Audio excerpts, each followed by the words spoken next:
Guys, कैसे हैं आप लोग? उम्मीद है आप लोग फिट होंगे, जबरदस्त होंगे, मजे में होंगे, बढ़िया होंगे और बढ़िया तरीके से हमारे रिएक्शंस को एंजॉय कर रहे मेरा नाम है तलहा। होंगे। तो गाइस, रमन सागर श्री कृष्ण एपिसोड नंबर 118 का पार्ट नंबर 2 लेकर आ चुके जो हैं गाइस लास्ट पार्ट था वो बहुत ही इंटरेस्टिंग, अमेजिंग और एंड पे शॉकिंग हो चुका था। शॉकिंग इसलिए कि आपने देखा कि जो बानासुर है पहले महाराज को बताने जा रहा था सारी सच्चाई, उसकी मतलब कि वो गूंगा हो गया, उसकी बोलती बंद कर दी। ये श्री कृष्ण जी की लीला देखने को तलहा भाई, उससे भी ज्यादा मोमेंट मुझे देखने का वो मजा आया जब वो प्रद्युम्न के प्राण लेने जा रहा था अपनी पत्नी को बेहोश करने के बाद, जब खंजर मारने जा रहा था, तब उसके साथ जो फिल्म चली है। हाँ, ये भी कृष्णा जी की लीला जो हमें देखने को मिली। उसके उंगलियां ही जितना काम करने बंद हो गई हैं, उसके हाथ में जो हथियार था वो छूट गया।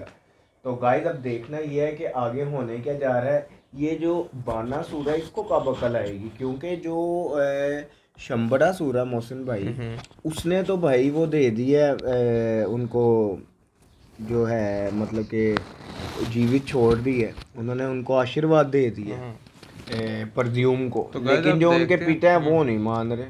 देखते हैं अब आगे हमें क्या देखने को मिलने जा रहा है। चलते हैं वीडियो की तरफ और देते हैं reaction. Let's see what happen next.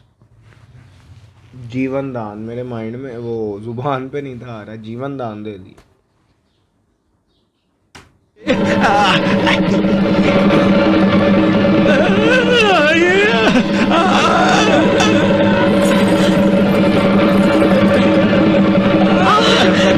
Pradyumna, मेरा प्रद्युम्न, मेरा बेटा प्रद्युम्न, मेरा बेटा, मेरा प्रद्युम्न,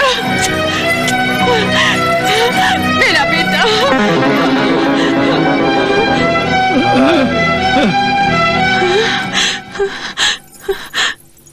स्वामी, आपने देख ली प्रभु की लीला। प्रद्युम्न विष्णु का वरदान है, इसे कोई नहीं मार सकता, क्योंकि इसकी सुरक्षा स्वयं देवी देवता कर रहे हैं। ये बात तुम बोल नहीं सकते, लेकिन ये देख तो सकते हो ना। तुम महाराज शंबरासुर को ये बताने गए थे ना कि प्रद्युम्न हमारा पुत्र नहीं है, वो मछली के पेट से निकला है। लेकिन तुम बोल नहीं सके, इस राज को खोल नहीं सके। तुम्हारी आवाज चली गई, तुम गूंगे हो गए। यही बात है ना? फिर भी तुम समझ नहीं सके कि ये भगवान विष्णु की लीला है। तुम वो चमत्कार भी भूल गए कि कैसे प्रद्युम्न मछली के पेट से जीवित निकला था और कैसे इसके आने से मेरे सीने से दूध उबल पड़ा था। मैं जानती हूँ तुमने महाराज शंबरासुर का नमक खाया है। तुम उनके साथ गद्दारी नहीं कर सकते। तुम एक सच्चे स्वामी भक्त हो। काश तुम सच्चे स्वामी के भक्त होते। काश ऐसा ही हो जाए प्रभु।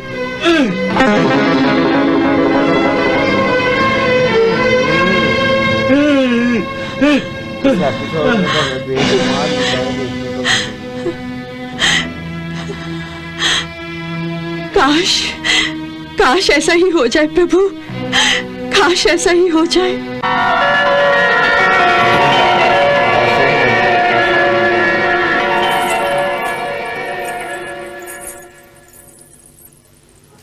प्रणाम प्रभु।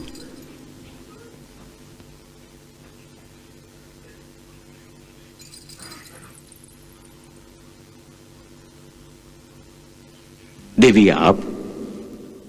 प्रभु, क्या देवी रति युगों युगों से जैसे कामदेव की प्रतीक्षा कर रही हैं, मुझे भी प्रद्युम्न की प्रतीक्षा करनी होगी? नहीं देवी, अब किसी की प्रतीक्षा करने की कोई आवश्यकता नहीं है। अच्छा, ये तो बड़ी खुशी की बात है। प्रद्युम्न के जन्म का उद्देश्य शीघ्र ही पूरा होगा। शंबरासुर के गुरुदेव ने अपने अंतर चक्षु से जैसे देखा था वैसा ही होगा।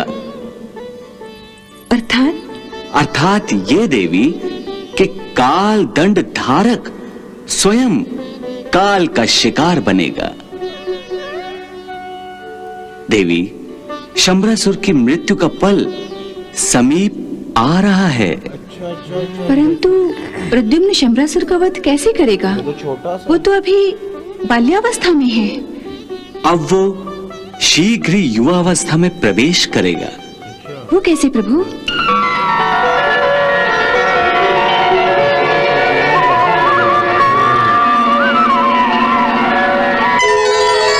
नारायण नारायण नारायण नारायण नारायण नारायण। प्रणाम प्रभु। सदा सुखी भव। प्रणाम माते। सदा सौभाग्यवती भव। धन्यवाद प्रभु। मेरा सौभाग्य तो प्रद्युम्न है। जब तक वे बड़े नहीं हो जाते मैं कैसे सुखी हो सकती हूँ प्रभु? दुखी क्यों होती हो देवी रति? तुम्हारी प्रतीक्षा का काल अब समाप्त होने वाला है। सच माते? हाँ, शंबरासुर के गुरुदेव ने प्रद्युम्न में शंबरासुर की मृत्यु को देख लिया है, इसलिए वो प्रद्युम्न की हत्या का प्रयास करने वाले हैं। इस प्रयास को विफल करने के लिए प्रद्युम्न को शीघ्र ही बालक से युवक बनाना होगा। परंतु ये कैसे संभव है प्रभु? प्रद्युम्न के युवावस्था में प्रवेश करने तक मुझे तो प्रतीक्षा करनी ही पड़ेगी ना? देवी रति, प्रद्युम्न अब शीघ्र ही युवावस्था में प्रवेश करेगा। यही समय की मांग भी है। बिल्कुल प्रभु, प्रद्युम्न शीघ्र जवान कैसे होगा? उसे जवान करने के लिए समय की गति को तेज करने की सिद्धि किसे प्राप्त है भगवान? उसकी मां भानामती समय की गति को तेज करेगी महर्षि। परंतु भानामती प्रद्युम्न को जवान कैसे करेगी प्रभु? भानामती रसायन विद्या पूर्व जन्म से जानती है, परंतु इस जन्म में वो रसायन विद्या भूल चुकी है। इसलिए देवर्षि, आपको केवल भानामती को स्मरण करा देना है कि पूर्व जन्म में भानामती देवलोक की अप्सरा पद्मिनी थी। पद्मिनी? पद्मिनी? नारायण नारायण। सुंदरता की मूर्ति पद्मिनी ने भगवान विष्णु की आराधना की थी। परंतु भगवान, हमें ये बताइए कि रसायन विद्या की सिद्धि पद्मिनी को कैसे प्राप्त हुई? पद्मिनी ने एक अनोखी तपस्या की थी। नृत्य करते करते वो भगवान विष्णु की आराधना कर रही थी।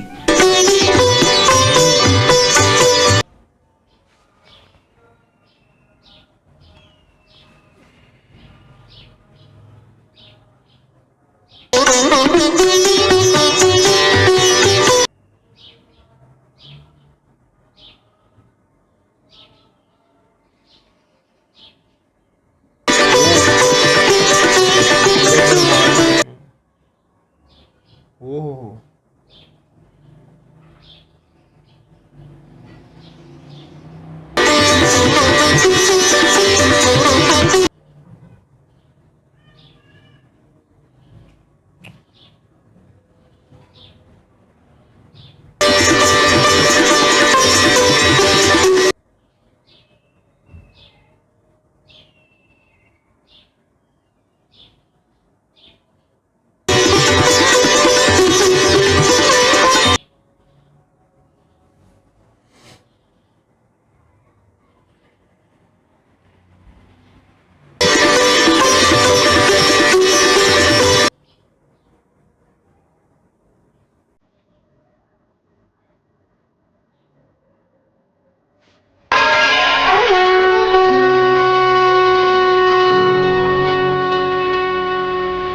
बैठो पद्मिनी।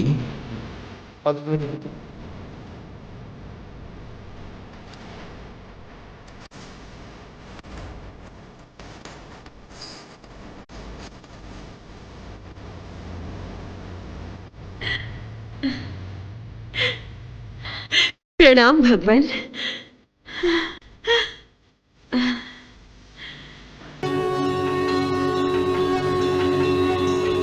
पद्मिनी, मैं तुम्हारी तपस्या से प्रसन्न हूं। कहो, किस लिए तुम मेरी आराधना कर रही थी?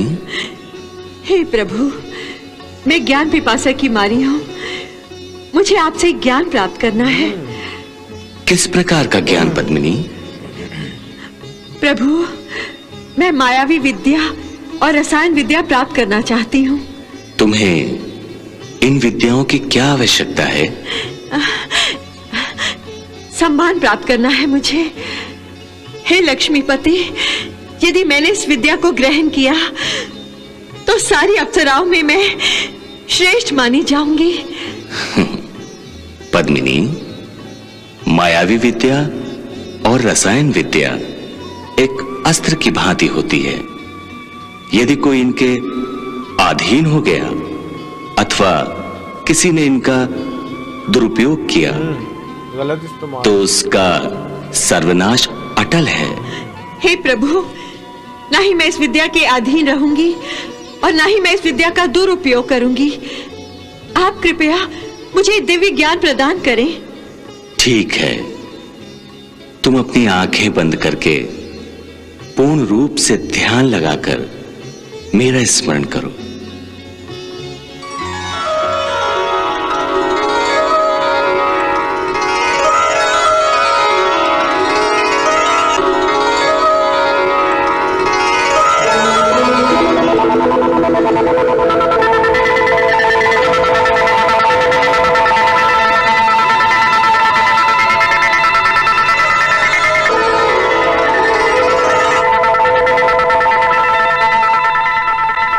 आंखें खोलो पद्मिनी।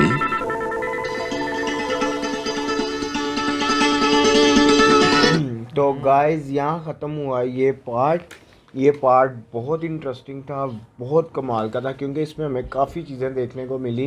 और तलहा भाई काफ़ी समय के बाद, इतने ज़्यादा समय के लिए, मेज के काफ़ी टाइम के लिए विष्णु जी खुद आपने देखा है किस तरह उधर मिले देखने को मिला। तो पद्मिनी जी को वो खुद किस तरह उनकी कामना पूरी करने के लिए, उन्हें वरदान देने के लिए, जो उन्होंने वरदान मांगा कि मुझे ज्ञानी बनना और मुझे सारी नहीं, बात शुरू से शुरू होती है ना कि जब उस जो वो है बानासुर है वो नहीं मार सका, तब जो है बानामती ने उनको कहा, उनको स्मरण दिलाया कि आपने पहले ये प्रयत्न किया, आपसे नहीं कर सके, ये आप करने लगे थे, वो भी नहीं कर सके। उसके बाद मछली के पेट में जीवित पाना ये बहुत बड़ा एक लीला है, चमत्कार है। और उन्होंने कहा देवी और देवता इनकी हिफाजत कर रहे हैं। उसके बाद जब बात आई कृष्णा जी पर, तो कृष्णा जी ने ये सारी बताई कि अब जो प्रद्युम्न है, उन वो जो गुरु जी हैं जो शंबरासुर के हैं, वो अब प्रद्युम्न को मारने का प्रयत्न करने लगे हैं। इसलिए अब हमें प्रद्युम्न को बड़ा करना होगा। उन्होंने कहा कि ये किस तरह होगा?